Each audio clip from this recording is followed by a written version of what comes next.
Hey folks, what's happening? Welcome back. We're getting into socialization, um, identity, and the self in this chapter. So let's get it on. First question that we have to grapple with is the age-old question of what is human nature? This is referred to as the nature versus nurture debate. Many of you have heard about this. Um, the question really is, are we the people that we are because of our genetics, or are we the people that we are because of socialization, i.e. learned behavior? Um, in essence, this debate asks which factors determines individual behaviors and traits. At least in my mind, it's both. It's a little bit of genetics, and a lot of it of socialization. So when you think about this, I really want you to speculate whether the traits that define you are biological or the traits that define you are learned. I mentioned socialization. Socialization is the process of learning and internalizing the values, beliefs, and norms of our social group. We know that culture is passed from one generation to the next through language and communication. And this process is referred to as socialization. We're often told how to act or behave, which is how language facilitates this process. If people ultimately are deprived of socialization, i.e. they're raised in isolation, they might not exhibit behaviors that are typical of human beings. Children reared without much socialization are referred to as feral children because their behaviors are similar in some respects to those of wild animals rather than children. As we know, the socialization process begins in infancy and lasts throughout the lifetime. And some might argue it actually begins before infancy. The preconceived notions that the parents are laying out for the children, speaking to a child in the womb about who they'll become and what they'll be, setting expectations of boys versus girls, all are part of the socialization process. We also have to talk about the development of the self when we're thinking about this process. The self is our experience of a personal identity, which is, of course, separate and different from all other people. In reference to sociologists, we believe the self is created and modified through interactions during the lifespan. In other words, when we get a positive response from other people, we might like the feeling we get, and so we try to replicate that feeling. This might even help to shape our personality or our sense of self. Therefore, the interactions with other people may shape our own sense of self. We cannot know who we are until we see ourselves in reference to other people. I could be a hermit and be really, really, really, really stinky and gross, but in my mind, I think I'm great. I think I don't smell at all. I think I look great. Until I walk out of that cave, that's what I am. Until I come across somebody that says, whew, you're stinky and you don't look too good. That's when my image of myself is shattered. We can't know who we are until we see ourselves in reference to others. As we talk about the self and the development of the self, one of the first and primary theorists to talk about this was Sigmund Freud. Freud's usually associated with psychoanalysis, and his theories have also helped sociologists gain a better understanding of social behavior. It is widely acknowledged that Freud was among the most important social thinkers of the 20th century. Many of his ideas, from the Freudian slip to the ego trip, have all become part of common vernacular. Freud developed the idea of the subconscious mind and the unconscious mind, which he believed control most of our drives, impulses, thoughts, and behaviors. He was interested not only in the individual's mind, but he was also interested in the way that mental processes have influenced the whole of history and culture.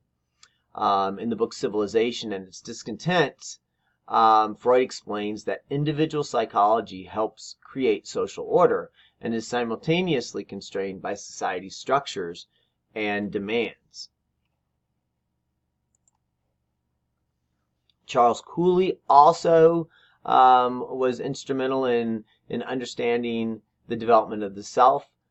He believed that the sense of self depends on seeing oneself reflected in interactions with others. He called this the looking glass self, which refers to the notion that the self develops through our perception of others and their evaluations and appraisals of us.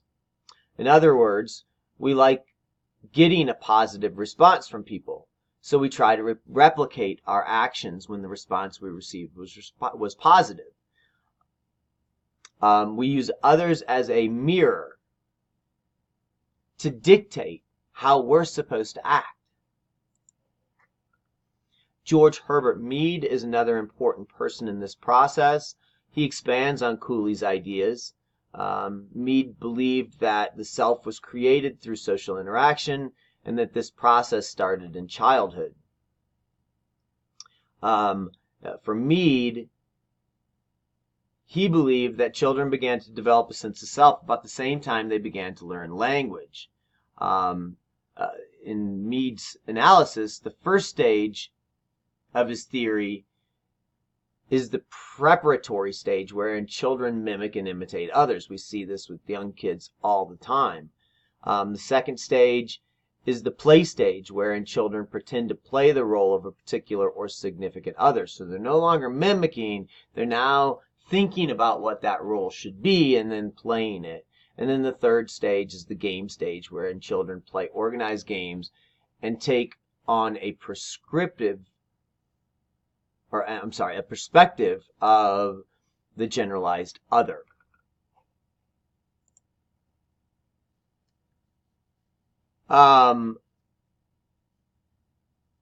When thinking about the self, it's important for you to recall your ideas and your experiences with the development of your own self. Think about, what type of games did you play? What type of mimic behavior did you exhibit? How did you imitate others in order to develop your own self?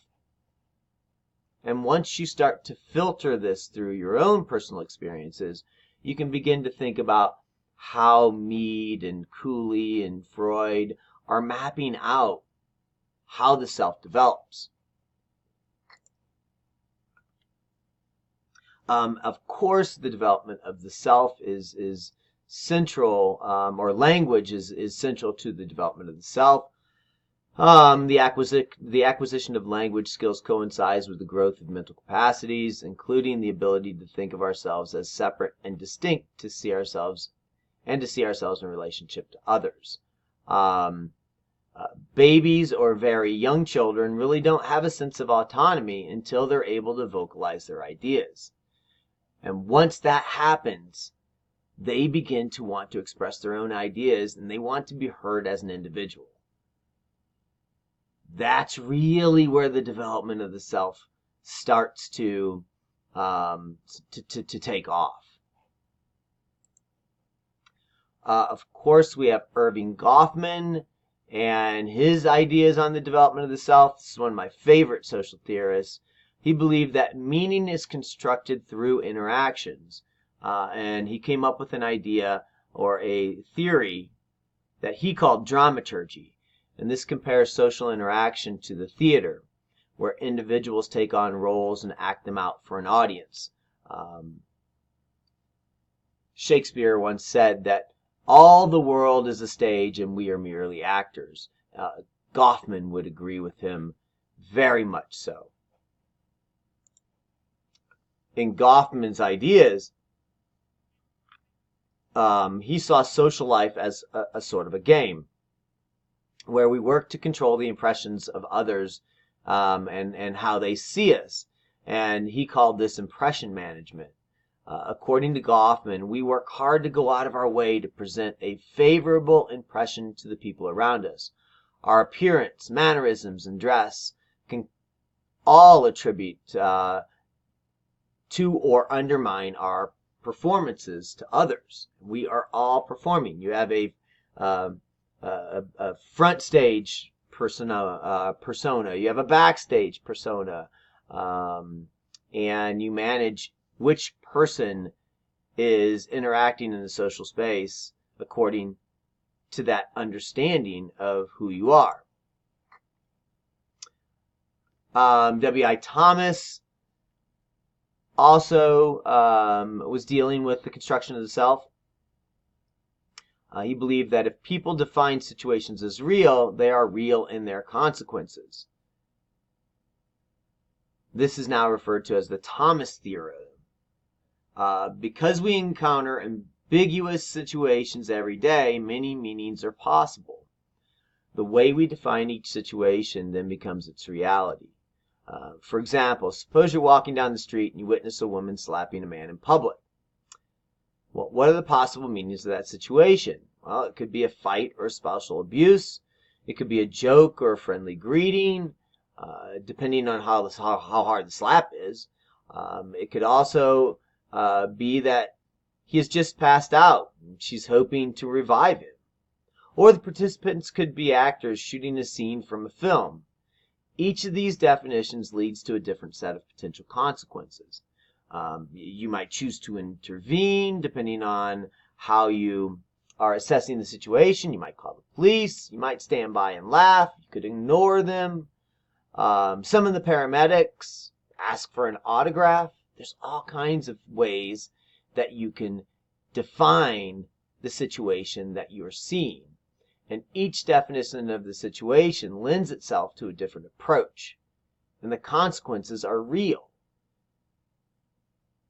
We in the field of sociology call this process social construction. How we socially construct what we're seeing out there, and then what we do in reference to those social constructions.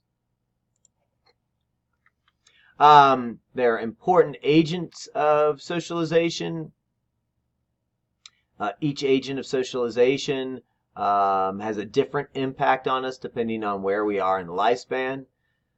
For instance, the family is very influential when you're young children, but older children and adults are heavily influenced by their peers.